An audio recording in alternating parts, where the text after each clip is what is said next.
In the bottom left corner, the Zerg player, Jaco, aka Eat Pussy for Life. And in the top right corner, on the attack, the Red Terran. He's moving his SUV out. Standard supply depot at the top of the ramp, by the way. And Jaco over here. Wonder what he's going to do in this game. On the attack knows his reputation, knows that Jaco loves the Baneling bust. Will he play to his reputation and just do it anyways? Thinking ATAC can't stop it. Will he mix it up? Try some of that new macro play he's been working on. ATAC barracks on top of the ramp. Very standard. Jaco sending his overlord out here. I'm trying to get some information. And I like that this second overlord is going to the natural. It's really going to help against any possible bunker rushes. Things of that sort. Getting that extra couple seconds of information is critical. Jaco with the gas. Getting the pool at 115 about. Splitting off into gas. It's an early gas. He's 13 of 16 here. So maybe Jaco is going to try something aggressive on the attack, not deterred by Jaco's reputation as he goes there on the low ground. Building a command center. He is not scared whatsoever. Orbital command coming down. On the attack, looking to spend his money. SCV going south, looking for some information. Not a bad move. He's got to get some information. Jaco, meanwhile, his hatchery is coming up. Overlord confirms that nothing funny is going on, at least in this area here. No bunker rushes, anything of that sort. And let's see what Jaco's starting up. It's a Zergling, not a drone here. Maybe he's wary of the Reaper. Double Queen. Whereas on the attack has the factory behind the barracks. Command center coming up. And Jaco here. He's got a few lings out on the map. But it's not going to be a Reaper opening for on the attack. He's just stockpiling Marines. And maybe that's a bit of a mistake considering Jaco has a lot of difficulty defending against the Reaper. But nonetheless, ATAC, he likes to play his style, what works for him. And he's a Marine guy. And we see Jaco here. He's got a decent amount of links, no drones in the natural. So it looks like he will, in fact, be doing something very aggressive here. And the lings are moving across the map. Let's look at the production tab. 4 more lings on the way, another Overlord ling speed. Whereas on the attack, pumping out a tank now, which will be critical in the defense. Jaco moving across the map. He's getting there even before ling speed kicks in, and he's going to start morphing banelings immediately. 16 more lings on the way. Things are heating up here. 5 banelings morphing. Ling speed just finished. Now it's about, I don't know, 7, 8 banelings? And let's see here on the ATAC building the barracks in front of the bunker. Maybe for a bit of protection. I kind of like it. A little bit unorthodox. Ling goes down. Jaco just scouting ahead. And Jaco's going for it. Siege tank is sieged. And the fire goes on to the Zerglings. Will he shoot the Banelings? Banelings into the bunker. And the tank is going down. I think Jaco's just busted the natural here. Getting on top of the SCVs, it looks like. Oh, on the attack needs the mineral walk. And the AI on the SCV is just glitching out there. No mineral walk. And all the SCVs go down. It's very painful for Dan ATAC. 5 more Banelings on the way. He's going to look to bust through that supply depot. But meanwhile, on the attack, he's building a tank. These barracks need to be producing. He's got 700 mineral. These lights are not flashing here. Any units will help. A Liberator would be great. Jaco coming in with the Banelings. Busting the supply depot. Oh no, there's some Zerglings blocking the front. The Banelings are not busting down the depot as quickly as they could. Meanwhile, more DPS is being taken by that Hellion. The Hellion going through. Backed up into a corner, getting a decent trade, and Jaco doesn't finish off the Hellion. That was a critical mistake. Now the Hellion goes down, but more damage has been done. The boys have been pulled. The tank survives.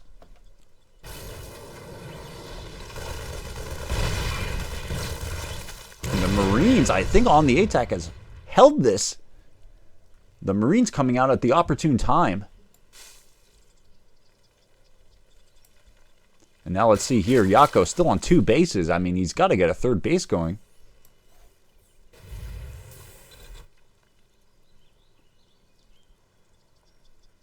More Lings moving across the map. Jaco is not deterred at all. He wants to follow up with some more aggression. But on the attack, nice tank placement. At least one tank here. Would be really nice to cover this spot here for his miners. Although splash damage wouldn't be ideal. It's better than getting your whole mineral line wrecked by Zerglings. Let's see here. 5 Banelings on the way from Jaco. He's got the 3rd base down. But even now, only 4 drone saturation in this natural expansion. He's got a Roach Warren coming. So it looks like Jaco wants to keep the aggression coming as well. But can he penetrate this? There's a bunker there. There's a siege tank. 2 groups of Marines. ATAC knows not to clump up all those Marines together because of the Banelings. And look, he's slipping out on the side. Just moments after the Zerglings ran up. And these 2 armies have completely missed each other. And ATAC, that's an audacious move. He has no idea how many Zerglings have been produced by the Zerg player. And how many drones are actually droning that mineral line in the natural. Those Marines have no stim. No medvacs, very vulnerable, but they're coming in here and they're looking to put some DPS on the hatchery. And Jaco has been caught out of position. He's moving the troops back. ATAC moving a Marine forward, but he needs all the DPS he can get on that hatchery, in my opinion. But he wants that extra bit of information. And Jaco here is just running right by. The hatchery's right here. He's got to make those Marines pay as they shoot the hatchery. And the Banelings are coming, but is it too late? Hatchery goes down. And I mean, the Marines do die as well, but that is totally worth it for on the attack. And Jaco here is struggling economically. Yes, he has 5 drones more than the Terran player, but when it's a 2-base Terran against a 2-base Zerg, I mean, it's not great for the Zerg. The 3rd base has been replanted, but that's going to take time.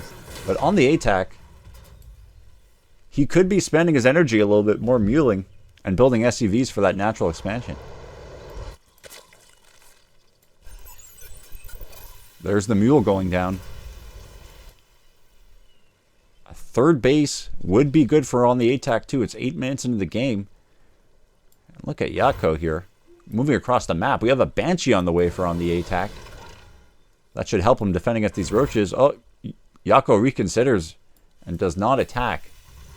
And I mean, into this 3 siege tank spread, I think it's a good thing they turned around. However, producing all those roaches and then doing no damage with them immediately, that's a little painful because all that larva could have been drones populating this expansion here, which he desperately needs saturated.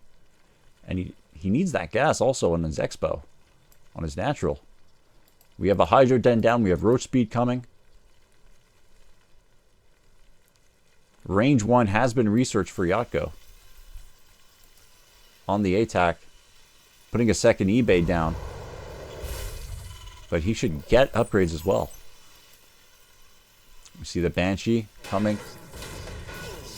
2nd Banshee, that is. Jaco defending the 3rd. We could use a Queen here. We could use injects into the main as well for Jaco, and we could see some creep spread going down. Connecting these bases and pushing that creep out into the middle of the map would be great. So much energy on these Queens.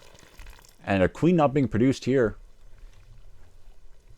But at least Jaco is taking this 4th base. And he's staying current.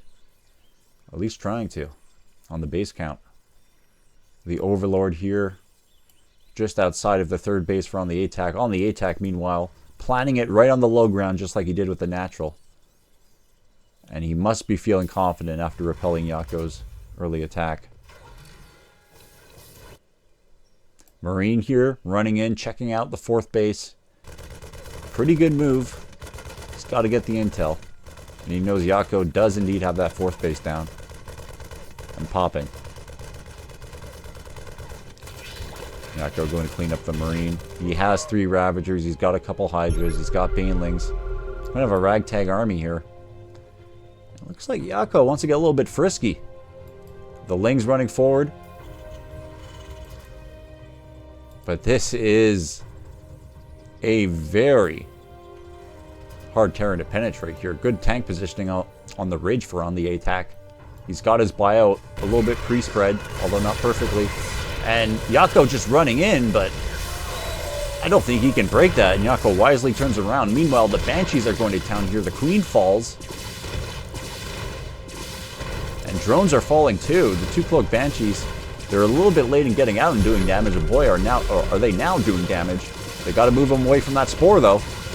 And on the attack, not really watching there. A bit of a miss micro. Or maybe his attention was elsewhere, and he did not move away from that Spore in time. And the Banshee is going north. A little bit risky. I would just bring it home and repair that thing. And the Queen, yeah, just shoots it down. Obviously there will be a Queen in the natural, but on the attack, maybe that's just a distraction. Microbial Shroud going down instead of a Fungal. Maybe a misclick by Stefan. Or Jaco, that is. A Fungal would have been way better, and then biling into the tanks was sorely needed. 3 Ravager balls into those clump tanks could have taken them out immediately. And I think on the attack, it's broken Jaco after that engagement. Hydra's coming in, taking out the Marauders. Hydra's going in for the siege tank. Gets a siege tank, but 5 Hydras go down. I don't know if that's worth. On the attack. I think he's done it. Has he broken Jaco here? Jaco's desperately trying to save the base, but it's just units trickling in. Roach is going down. Ling's going down. Base going down. Another tank coming in for on the attack. The 3rd is on location, but no orbital. 1 drone in the 3rd for Jaco. I mean, Jaco could theoretically just mine up north instead. But it looks like he has no units on the map here. Injects. Oh my god. These drones, I don't know how long they've been idle for after the Banshee harassment. And this is not looking great for Jaco. He had an aggressive opening. He shut down the natural. I don't know if it was worth going up into the ramp. You got to respect the heart of Jaco. Always a fighter, a fierce competitor. He smelled blood in the water. He wanted to finish the job. But maybe just containing would have been better. But hindsight's always 20/20. Jaco just does not have the forces here. A nice bile, but it's just not enough. And on the attack, the Platinum Tour has scored the upset against the Diamond Tour. And on the attack, showing he's still relevant. He's coming into prime form right now. I think this is some of the best StarCraft he's ever played in his life. Good game, gentlemen.